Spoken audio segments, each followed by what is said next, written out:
নমস্কার বন্ধুরা, আবার একটা নতুন ব্লগ নিয়ে আপনাদের কাছে আমি এসেছি। আমরা তো খুবই ভালো আছি, আপনারাও আশা করি খুবই ভালো আছেন।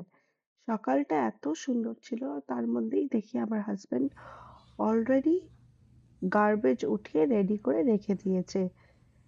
হঠাৎ দেখতে দেখতেই মনে হলো যে ব্রেকফাস্টটা বানিয়ে রেডি করা যায় আজকে। তার মধ্যে আমি ব্রেকফাস্টের জন্য 4টে পাউরুটি টোস্টারে দিয়ে দিই। আর টোস্টারে দেওয়ার পরেই আমার একটা জিনিস আপনাদের দেখাতে ইচ্ছা হলো, যেটা হলো যেই বাটারটা আমি ইউজ করি, এই বাটারটা খুবই ভালো একটা টেস্টি বাটার। যেটা আমার অনেক বাটারই এইদিকে অ্যাকচুয়ালি মার্জারিন বেশি খায়। তাই জন্য আমি এই বাটারটা একটু আপনাদের দেখাতে ইচ্ছা হলো। তার মধ্যেই আমি একটা রেসিপি আমার হাজবেন্ডের জন্য বানাচ্ছি। যেটা হলো পাউরুটিটাকে মাঝখান দিয়ে আর কেটে তার মাঝখানে একটু রসুনটা ভেঙে দেব। এটা আমাদের ব্যাকইয়ার্ডটা আমার এত সুন্দর লাগছিল সেদিন, তাই জন্য আমি একটু আপনাদের ভিডিওতে দেখানোর জন্য ক্যাপচার করলাম। ওই যেই পাউরুটিটা কেটেছিলাম ওটাই আমি প্যানে দিয়ে এই ডিমটা মাঝখানে ভেঙে নিলাম। এটা একদম হালকা সেঁকে প্রথমে শুরু করবেন। তারপরে যখন একটু তাড়া হয়ে যাবে আস্তে করে একটু সেঁকটা বাড়িয়ে নেবেন। নাহলে ভেতরটা কাঁচা থেকে যায়। এই পাউরুটির মধ্যে আমি নরমালি একটু চিলি ফ্লেক্স বেশি করে দিয়ে দিই। কেন কি তাহলে টেস্টটা একটু বেড়ে যায়। একটু নুন আর একটু চিলি ফ্লেক্স এমনি দিয়ে পাল্টে নেব একটু। যখন এটা রেডি হয়ে যাবে আপনারা একটু কোনো রকমের সস, আমি এদিকে পিৎজা পাস্তা সসটা ইউজ করলাম। আপনারা চাইলে যে রকমের সসও ইউজ করতে পারেন। এই পিৎজা পাস্তা সসটা দিয়ে আমি ভালো করে ছুরি দিয়ে, মানে এমনি তো বাটার নাইফ দিয়ে লাগানো যায়, কিন্তু হাতের সামনে আমার ছুরি ছিল তাই জন্য লাগিয়ে নিলাম। দুটো অমনি পাউরুটি আর একটা বাটার ব্রেড বানিয়ে দিয়েছিলাম। আমি আবার আমার ব্রেকফাস্টে বেশি কিছু ডিফারেন্ট খেতে পারি না, কারণ কি ছোটবেলা দিয়ে আমি চা পাউরুটি আর ডিমই খেয়ে এসেছি।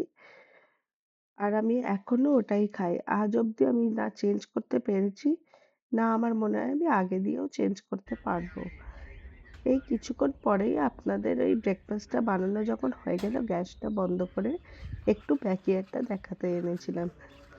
মনে হয়তো আপনারা যদি ব্লগটা দেখে থাকেন, প্রথম ব্লগটা, তখন একটা আমি ছোট ক্লিপ আপনাদের সাথে শেয়ার করেছিলাম। এই গাছটা যেটা আমি দেখাচ্ছি এটা একটা ক্র্যাব অ্যাপেলের গাছ। এটা কিছুদিন পর এত ভরে যাবে যে আপনাদের আমি আবার ভিডিওতে দেখাবো। এই যে মাঝখানে যে একটা পেটটা দেখালাম ওটা একটা ফায়ার পেট, ওর মধ্যে আমরা তন্দুরি বানাই। আর এইটা আমার হাজবেন্ড সেদিন যে প্রথম ব্লগটায় বসেছিল বাইরে এইটাই করছিল। ও চেয়ার বানানোর চেষ্টা করছিল।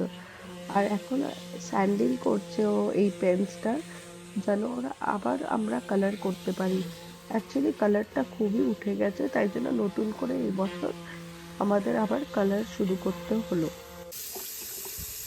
ঘরে এসে আমি মনে পড়লো যে জোয়ানের জলটা বানানোই হয়নি আজকে।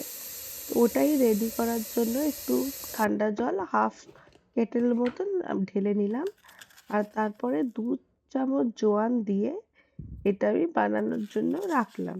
যা বলছিলাম, যে ছোট ছোট চেয়ারগুলো দেখতে পাচ্ছিলে বাইরে যখন আমি গেছিলাম, ওটা হলো আমার হাজবেন্ড। প্রথম ব্লগে যখন আমি একটা ছোট্ট ক্লিপ আপনাকে শেয়ার করি, দেখবেন যে ও বসে কিছু করছিল ওইদিকে। তো ওটারই এটা পার্ট।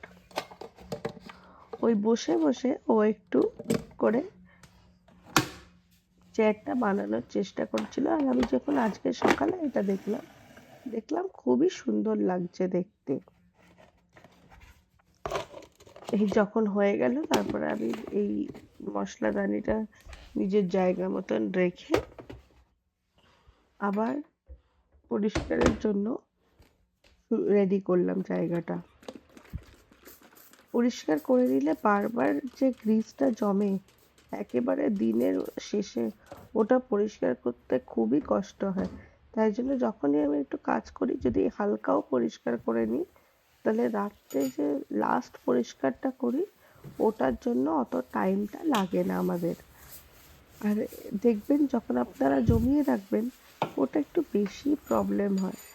তার মধ্যে এই একটুখানি এই চালটা যেটা আগের ভিডিওতে আমি বানিয়েছিলাম ওটা বেঁচে গেছিল, তাই জন্য এটাই আমরা আবার কিছুক্ষণ পরে আমার হাজবেন্ড যখন খিদে পায় খেয়ে নেবে, নাহলে এটা আমরা কালকে খাবো।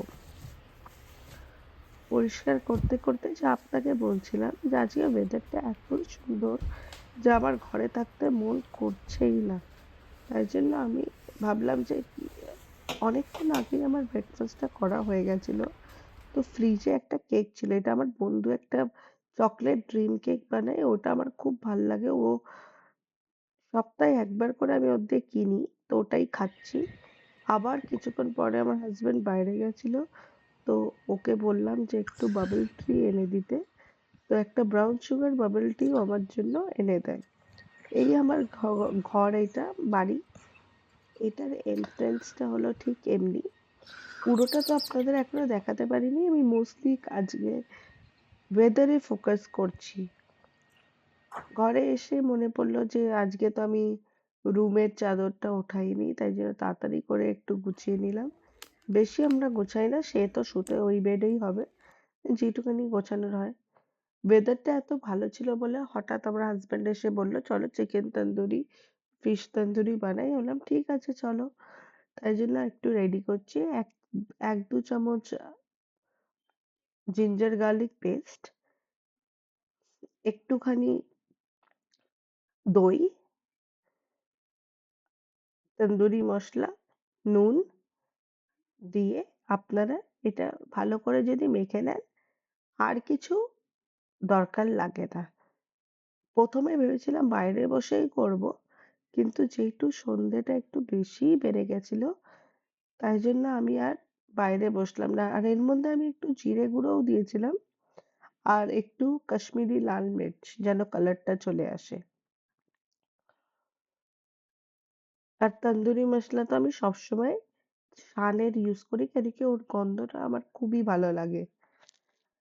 ভালো করে হাত দিয়ে আমি ম্যারিনেট করে নেবো এটা। ম্যারিনেট করার পরে অলমোস্ট আমি 40 মিনিটস এটা এমনিই রেখে দিয়েছিলাম। এমনি 20 মিনিটস রাখলেও হয়, কিন্তু আমি 40 মিনিটস রেখেছিলাম। মনে পড়লো যে কটা মাশরুম আছে শুকানোর আগে, ওটাও তন্দুরি করে নিই। সব ম্যারিনেট করা হয়ে গেছে, এটা আমি একটা সেট অ্যাসাইড করে একটা চাটনি বানাবো। আমার কাছে অলরেডি মিন্ট আর কোরিয়েন্ডারের একটা মেয়োনিজের মতন ছিল রেডিমেড, ওটাই আমি একটু দইয়ের সঙ্গে মিশিয়ে নিয়েছিলাম। ওটা করতে করতেই রাতের ডিনারের প্রস্তুতি নিচ্ছি।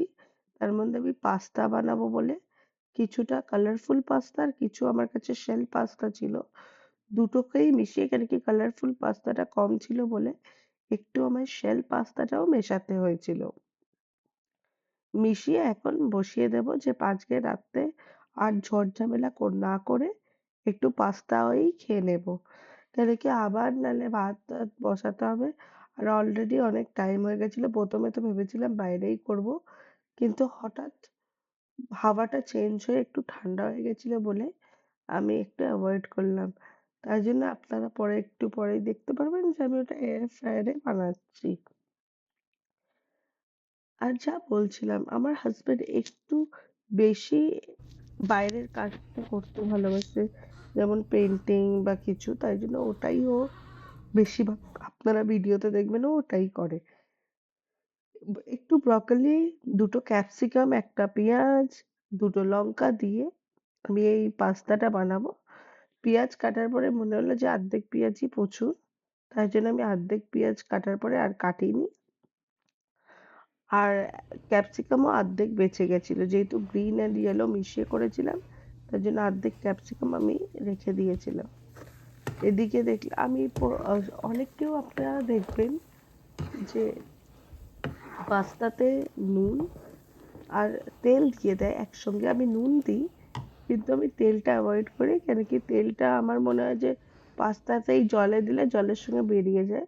যখন পাস্তাটা হয়ে যায় আমি তারপরে একটুখানি তেল নামানোর পরে দিয়ে ভালো করে মাখিয়ে নিই গায়ে। তাহলে আমার মনে হয় যে তেলটার যেটা অ্যাকচুয়াল কাজ, যে পাস্তাটা একে অপরের সঙ্গে না সাটুক, ওটা ওদিকেই ভালো হয়। না, জলে না দিলেও চলে। দেখলাম কিছুক্ষণ পরে যে পাস্তাটা হয়ে গেছে। এবার নামিয়ে নেব একটুখানি।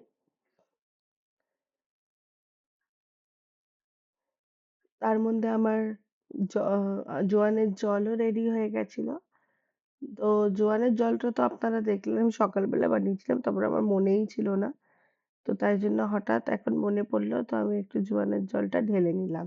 জোয়ানের জলটা আমার খুব হেল্প করেছে। আমার ওয়েট গেইন অনেক হয়ে গেছিল প্রেগনেন্সির সময়।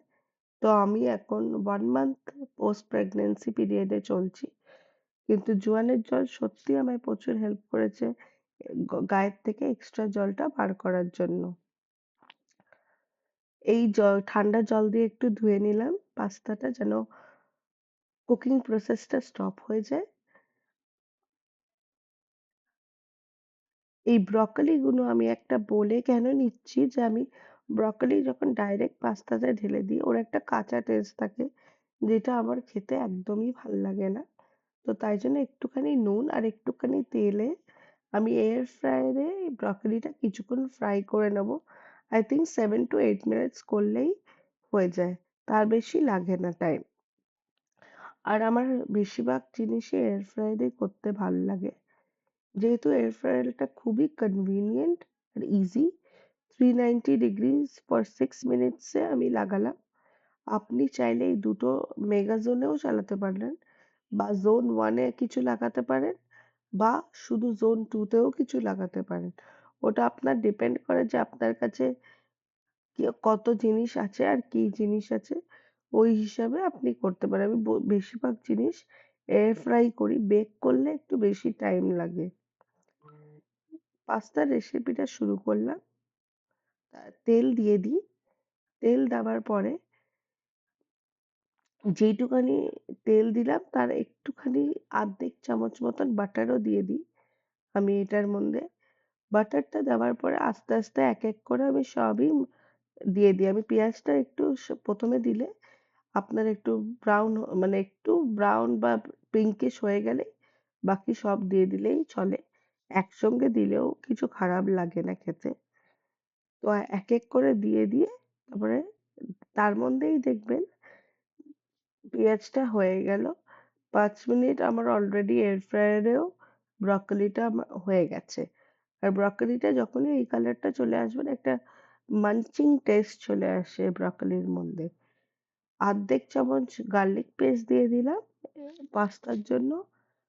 আর তার মধ্যে বাকি সব যেটুকুনি আমি কেটে রেখেছিলাম সব ঢেলে দিয়েছি। এবার একটু নুন, একটু গোলমরিচ দিয়ে ভালো করে নাড়াচাড়া করলেই, একটা ফ্লেভার ছেড়ে দিলে, তারপরে এক এক করে আপনারা সসটা দেওয়া শুরু করতে পারেন।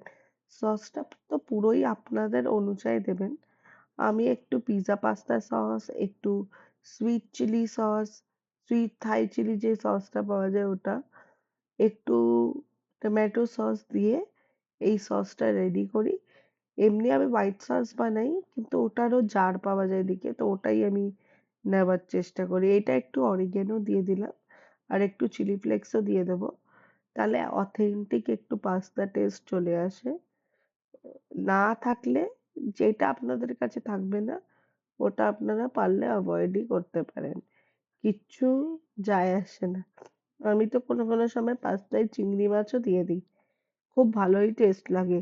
কিন্তু ওটা আমি করি যখন, তখন একটু অ্যালফ্রেডো সসের মতন বানিয়ে করি, তাহলে আরো টেস্টটা বেড়ে যায়। এইটার মধ্যে একটু প্রনসটা আর রেড সসটা ঠিক আমার মনে হয় একসঙ্গে ভালো চলে না। একটু জল দিয়ে দিলে যখন একটু ফুটে যাবে, আর একটু কিছুক্ষণ এই মশলাটা ভালো করে মেলাতে থাকবেন। মেলানোর পরে যেই সসগুলো আপনাদের বলেছিলাম, আপনাদের অনুযায়ী যেটা আপনার বেশি ভাল লাগে ওটা দিয়ে ভালো করে নাড়াচাড়া করে পুরো পাস্তাটা ঢেলে দেবেন। আমি তাও বলবো যে সস দেওয়ার পরে 10 থেকে 12 মিনিট একটু কষতে দেবেন। তাহলে কি হয় যে পুরো যেটা টেস্ট আসার ওটাই চলে আসে। নাহলে যদি সসের পরেই আপনি ফাট করে পাস্তাটা ঢেলে দেবেন, তাহলে ওটার ঠিক ফ্লেভার আসে না। ওই 10 থেকে 15 মিনিট ওটা কষিয়ে পুরো সসটা তারপরে পাস্তাটা ঢেলে দিই। ঢেলে দেওয়ার পরে অনেকক্ষণ ধরেই আমি, মানে 10-15 মিনিট ধরে আমি এই পাস্তাটা কষাতে থাকি। এইদিকে অনেক রকমের চিজ পাওয়া যায়, কিন্তু আমি যখনই ইন্ডিয়া স্টোরে যাই, আমি ওই আমুল চিজ কিনে আনি, যেটা ছোট ছোট কিউবস পাওয়া যায়। ওটাই আমি এইদিকে গ্রেট করে দেব। এই গ্রেটটা করে দেওয়া এইটাই একটা কাজ। এমনি তো এদিকে গ্রেটেড চিজও পাওয়া যায়, কিন্তু গ্রেটেড চিজটা আমার ঠিক ভাল লাগে না। টেস্টটা আমার আমুল চিজে আমার মনে হয় বেশি টেস্ট। তো আমি আস্তে আস্তে ওই গ্রেটেড চিজটাই গ্রেট করছি। ওই করতে করতে যেটা ভাবলাম আপনাদের বলি, এদিকে এমনি পাতা যখন আপনাদের গার্ডেনে জমে যায়, উইন্টারের পরে যখন স্নোটা গলতে শুরু করে, আপনাদের এমনি পাতা যেটা রোডে থাকে ওটা সিটি ওয়ার্কার্সরা এসে তুলে নিয়ে যায়, কিন্তু যেটা আপনাদের ইয়ার্ডে থাকে ওটা আপনাকে ব্যাক করে ডাম্পিং ইয়ার্ডে ফেলে আসতে হয়। একবার ডাম্পিং ইয়ার্ডে ফেলার জন্য আপনাকে $10 দিতে হয়, which is about ₹600। ওটা দিয়ে আপনি সব পাতাগুলো ফেলে আসতে পারেন। শুধু পাতাই না, অনেক রকম যেটা আপনার ঘরের জিনিস দরকার নেই, কেন কি আপনি এদিকে টিভি, ফ্রিজ যেগুলো খারাপ হয়ে গেছে যেখান তেখানে ফেলতে পারেন না। যদি কেউ আপনাকে দেখে নেয় এটা ফেলতে, তাহলে আবার আপনার উপরে একটা বিল আসে। এই সব যেগুলো ম্যারিনেট করেছিলাম আমি অলরেডি ঢেলে দিলাম। ঢেলে দেওয়ার পরেই দেখছেন যে আমার কিছুক্ষণ পরেই সবকিছু রেডি হয়ে গেছে। এয়ার ফ্রায়ারে আমার মনে হয় টোটাল 20। আর বাঙালি মানে হলো লাস্ট পাতের মিষ্টি। রাত হয়ে গেছে, ওয়েদারটা আবার ঠান্ডা হয়ে গেছিল। আর এই লাস্ট আপনাদের রাস্তাটা দেখিয়ে দিলাম। Good night, thank you.